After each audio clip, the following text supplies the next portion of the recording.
I'm Dr. Anthony Harper here, blessed to be with Professor Haas in Israel.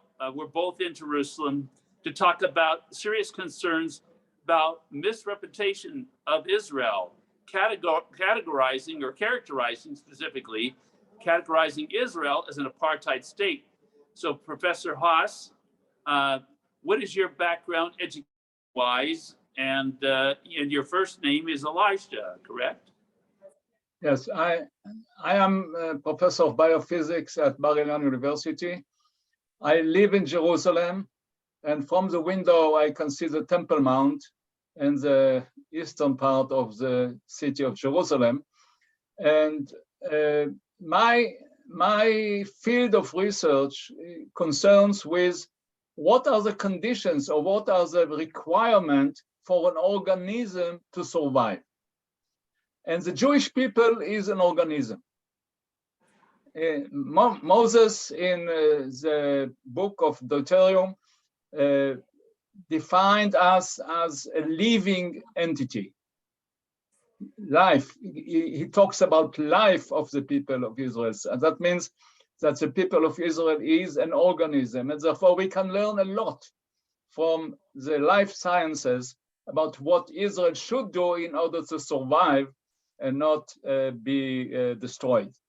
Now, one enemy of, or one danger of our very existence is a legend that Israel is an apartheid, because Israel is the furthest entity from apartheid, because nowhere in the world a minority that is endangering the very existence of the state gets all the rights, and even privileges that we do not get, the Arabs get. So to blame us for apartheid means that it is either vicious or ignorance. I think both. Correct. I experienced that a lot at the White House. Other media people seeing Israel as an apartheid state, but there is no evidence for that, because in the days of Hitler, the Jewish people were not treated better than the Germans. It was the total opposite issue, that the Jewish people were treated as vermin or inferior, and they were executed. And there's no way that I can understand that people could really logically call Israel an apartheid state. I can tell you that Palestinians who live east from my place, they have much worse conditions than the Arabs who live in Israel. The Arabs who live in Israel get all the rights, every civil right, including representation in the Knesset, even though they are against the state of Israel. They get quota for positions in the government, and they get quota for medical schools. So they don't have to compete by merit in order to get to a medical school. The young Arabs do not serve in the military. My sons spent 3 years unpaid in service and only then went to college. The young Arab at the age of 18 goes directly to college and makes a lot of money. So, and if you go to an Israeli hospital, you will see that the Arab Palestinians, either from Ramallah or from Jerusalem, I mean, not even Israeli citizens, they are treated at least as I am treated. And there is no place where you can find anything that is reminiscent of apartheid. And therefore, it's clear that people who talk about it either never were here or do not know, but in most cases, they simply want to destroy Israel. Well, yes, I witnessed that at the White House and other amongst the media, and even amongst White House staff that believe that Israel's an apartheid state. So we are correcting that misconception. It's really a lie, and I've been here to have an eyewitness to this issue at the Hadassah Hospital, seeing Arabs receiving medical help there and Jewish people being treated the same, as you mentioned. Actually, Arab people treating better and getting even more treatment. But So those Arabs that are opposing the state of Israel, how can they be members of Knesset if they are against the state of Israel? That is a weakness of Israel. Israel is too good, too welcoming to them. Because there is a bill that was passed by the Knesset that says that those who oppose the very existence of a Jewish state cannot be candidates for election in the Knesset. But the Supreme Court erased it.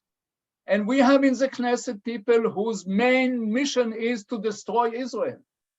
So this is an absurd. I agree. And just a moment. And this is a total absurd. And yet there was a consensus by the Zionist parties in the Knesset not to take the anti-Jewish, anti-Israel Arab representatives into the coalition. But the current government, headed by Bennett and Lapid, destroyed these conditions, and therefore they endanger the very existence of Israel. Now, you can ask a question: why do the 20% population who are Arabs, why these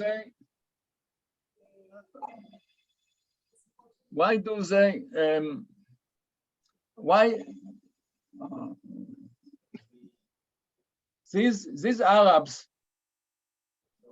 why do they not choose or elect representatives that are not against Israel, but are pro-Israel? They do not exist because of the culture of the Muslims, where the extreme minority can impose itself on everybody else by the rifle, no? By his threatening. So anyway, we have a problem. It is a major problem, and the solution to the problem is to keep them out of the coalition and let them have all the civil rights, not the right to change Israel, not the right to destroy the Jewishness of Israel.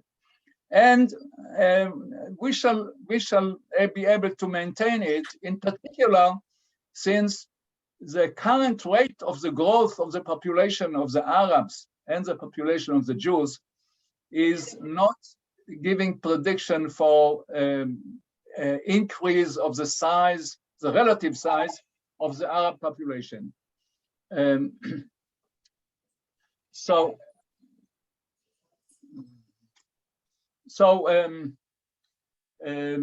is a problem. It is a major problem, and we should be alert not to let it happen and get worse than what it is now. And I'm very critical of the current prime minister, who is very dangerous for Israel. Okay, there's another issue about Christian representation in the Knesset. Now, are you aware of any Christians that have been in the Knesset? Yes, there were Christian representatives in the Knesset, Arab Christians. And the last one was Azmi Bshara, who became a traitor. He was assisting the Hezbollah during their shooting into Israel. He gave them information how to shoot Israel. He was allowed to run away and not being jailed. He is now in Dubai or in Qatar. Yes, he was Christian. There were other Christians. The door is widely open for Christians in Israel to go into the Knesset. The only problem is that they don't form their own party and they follow the extreme Islamic parties. And it's a matter of their failure. They have the option, it's free. Look at the Druze group, which is a small group compared to the Muslims. They have a lot of representation in the Knesset. Combined in the Jewish parties, not as a separate. Okay. Do we have more Christians than Druze in Israel, you think? No, I don't think so. I don't know the numbers. I don't know the numbers, but I know one thing. Very nearby here, there is a town called Bethlehem, which was a Christian town. It was Christian.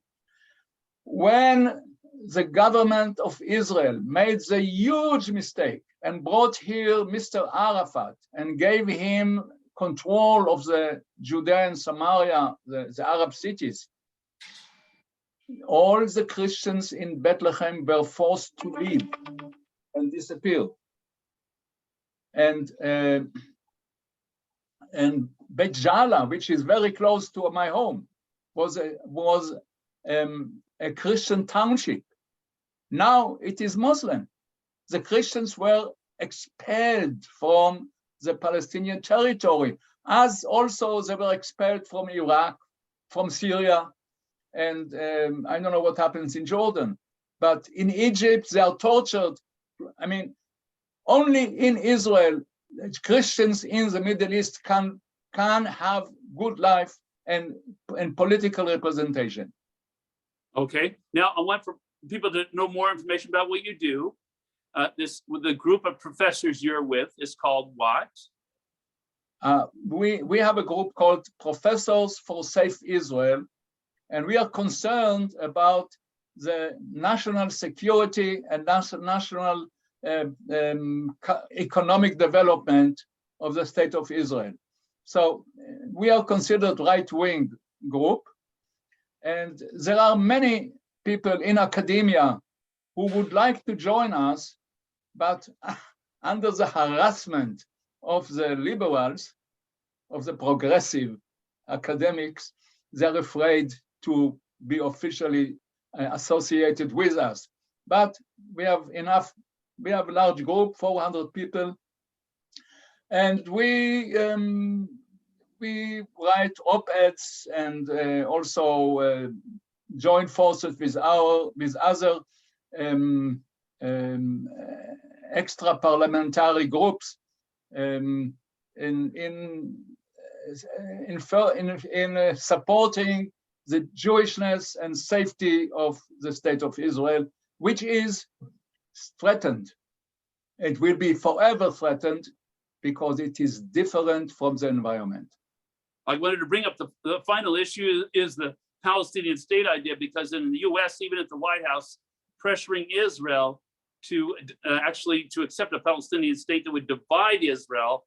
So what is your view on that matter? And what do you believe a lot of Israelis believe on the idea of dividing up Israel for a Palestinian state?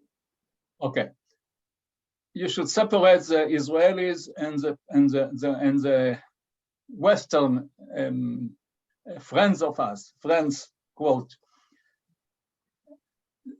Palestinian state is a greenhouse for terrorism. It will endanger not only Israel, but also the other Arab countries. Therefore, the Arab countries pay lip service to Palestinian state, but they wish that Israel will destroy it. They don't want a Palestinian state. Palestinian state is a danger. First of all, Palestinian state has no right for existence because it has no economy. It is too small. It cannot survive. It is now fed by money. Stop right there because I have a video problem here. Okay. I'm having a video problem. We have to start maybe.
Hello again. Okay. I'm going to finish that last component. I had an internet connection problem here. So I will edit this part, include the Palestinian state comments before I ask you about your professor group. So I had to edit out the phone call. If you could keep the phone calls from ringing there, it would be easier. I hope that it will not. I don't know how to disconnect it. Okay. Okay. So, okay. So, yeah, when you were leaning over, I have to cut that part out in the video because it doesn't look good. So, but I'll be able to edit out this. So let me start all over again here. So one of the big issues that I hear is about really is the push for a Palestinian state. I hear it, the pressure on that and bringing this issue up in the US, but I'm curious about in Israel, how do you feel about people pressuring you and others to accept the Palestinian state to divide Israel? the Palestinian state will be a danger for the whole world. The Palestinians are terrorists, and their strategy is terrorism. And therefore, Palestinian state has only one mission, which is destroy Israel. So those who want Palestinian state are either our enemy or are stupid. Why? Why do people in Israel want Palestinian state? Because they don't see a solution that is, they don't like the other solution. So they go to a solution which is a suicide. They know that it will be the end of Israel, but they say, so far, so good. That is the reason. Yes, people create an illusion that they can contain the terrorism from the Palestinian state. No, they cannot do it. Israel left Gaza Strip 17 years ago. Israel gave Gaza Strip fence and started and said, okay, now there will be no terrorism from Gaza. Terrorism became much worse. Gaza is a state, is one Palestinian state now, and it is threatening Israel daily. So this is a model for what will happen with the Palestinian state in Judea and Samaria. So why do people want it? Because they are lost. They don't see a solution. So they say, okay, let's try. If it doesn't work, it doesn't work. It is irresponsibility, but it is a state of despair. People who are in despair do commit suicide. This is the reason that people in Israel support this idea, including the person who is now defense minister. So that will not work, but a Palestinian state will be a danger for the West also. Our friends in Western Europe think that they can use the Palestinians to destroy Israel, which Hitler didn't do, but they don't know it will be destroying them. So Palestinian state is something that is totally negative, and we should never agree to that. And if someone is establishing a Palestinian state, I can bet that within 1 year it will be destroyed, because Israel will have no choice. Israel will have to take over the area between the Jordan and the sea again, because it is unstable system, a border inside Israel. Okay, so it well, is thank not you. a solution, it is a problem. I understand. Thank you for sharing that concern. So, and thank you for joining me today.